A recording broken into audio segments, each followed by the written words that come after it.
สวัสดีครับศรีสุมั่งคเลิศล่ำสิทธิเดชลือซ่าหน้าโถสุดยอดย่านไต่แก้ว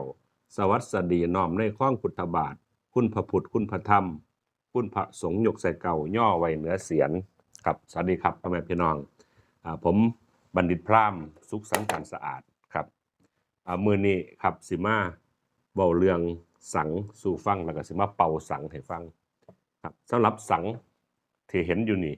ครับเป็นสังเป่าครับ3ขนาดอันนี้เป็นขนาดใหญ่ขนาดกลางขนาดเล็กก็แล้วกันเนาะเพราะว่ามีอยู่3แบบ3ขนาดสังแต่ละขอนเนี่ยก็สิมีเสียงเป็นเอกลักษณ์เฉพาะขอนไผ่ขอนมันครับโดยเฉพาะสังขอนใหญ่ๆเสียงสิทุ่มสังขอนน้อยๆเสียงกระสิแหลมครับเดี๋ยวสิมาเป่าสู่ฟังว่าเสียงสังขนาดต่างๆเนี่ยเป็นเสียงแบบใดเริ่มต้นเอาขอนใหญ่ก่อนขอนใหญ่ครับ3ขอนนี่เป็นสังอินเดียเบิดครับขอนนี่เป็นสังผิวธรรมชาติเขาเอิ้นผิวธรรมชาติบ่ได้ขัดเงา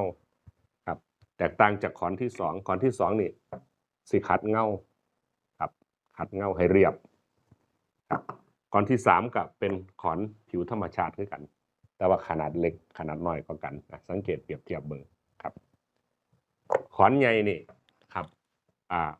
ความยาว9 นิ้ว9 นิ้วครับแต่ว่าอ้วนอ้วนเดี๋ยวลองฟังเสียงเบิ่งครับว่าเสียงสิเป็นแบบไหนเนาะครับ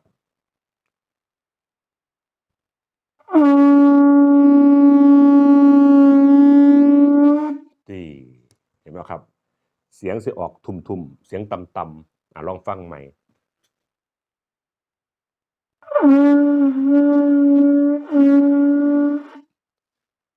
ส่วนปอบ่ถึกเรียมบ่ถึกไล่ก็บ่ค่อยอยากดังปานใดได้สังก็ได้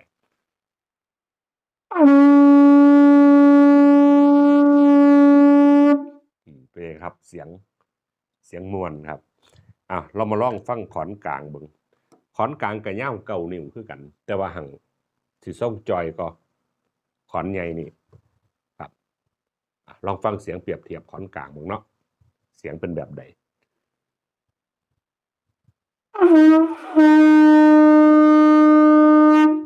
เห็นบ่ครับเสียงมันสิต่างกันเด้เสียงนี่สิออกแหลมก่อนี่สิเสียงทุ่มนะครับฟังใหม่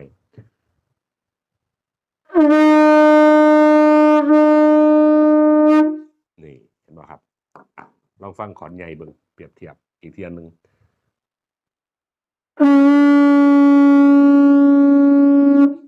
มันสิทุ่มกว่ากันครับบัดที่มาลองขอนน้อยขอนน้อยขอนนี่ก็เป็นสังขอนธรรมชาติคือกันครับผิวธรรมชาติบ่ได้คัดเรียบครับลองฟังเบิ่งครับสิเป็นแบบใดขอนน้อยก็สิเสียงแหลมไปอีกแหลมก็ขอนกลาง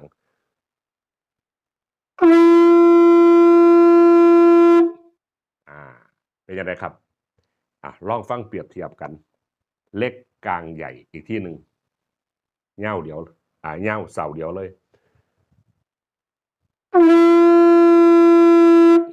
เล็กกลาง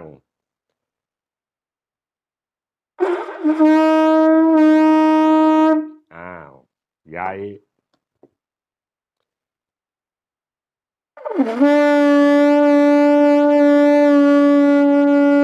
นี่เห็นไหมครับเพราะฉะนั้นการเลือกสังก็ต้องเลือกให้เหมาะกับเจ้าของส้มปอดน้อยๆแห้งบ่หลายก็อย่าไปเอาขอนใหญ่มันสิเป่าบ่ดังเอาขอนกลางขอนเล็กก็ได้ขอนนี่7 นิ้วขอนเล็กนี่7 นิ้วครับ7 นิ้ว9 นิ้ว9 นิ้วแต่ว่าอันนี้9 นิ้วคือกันแต่ว่าอันนี้สิทรงอ้วนกว่าทรงอ้วนอันนี้ทรงจอยทรงยาวเห็นบ่ครับเพราะฉะนั้นการเลือกสังกะเลือกให้เหมาะกับเจ้าของครับถ้าเฮาเป่าพร้อมกันทั้ง3ขอนเนี่ยมันสิเสียงมวลคือเสียงดนตรีนี่พอสิมีทั้งเสียงสูงเสียงกลางเสียงต่ำครับพร้อมกันเทื่อเดียวเพราะเสียงมันสิมวลสิกังวานเพราะฉะนั้นในการประกอบพิธีเนี่ยถ้ามีพราหมณ์หลายๆคนเนี่ย เป่าสังพร้อมกันก็สิได้เทิงเสียงแตกต่างกันไปคือจังโน้ตดนตรีนี่ครับมันก็สิเสียงม่วนขึ้นมาครับอะเอาความรู้เกี่ยวกับสังมาฝากเนาะครับคลิปนี้ก็เอาไว้เท่านี้ครับสวัสดีครับ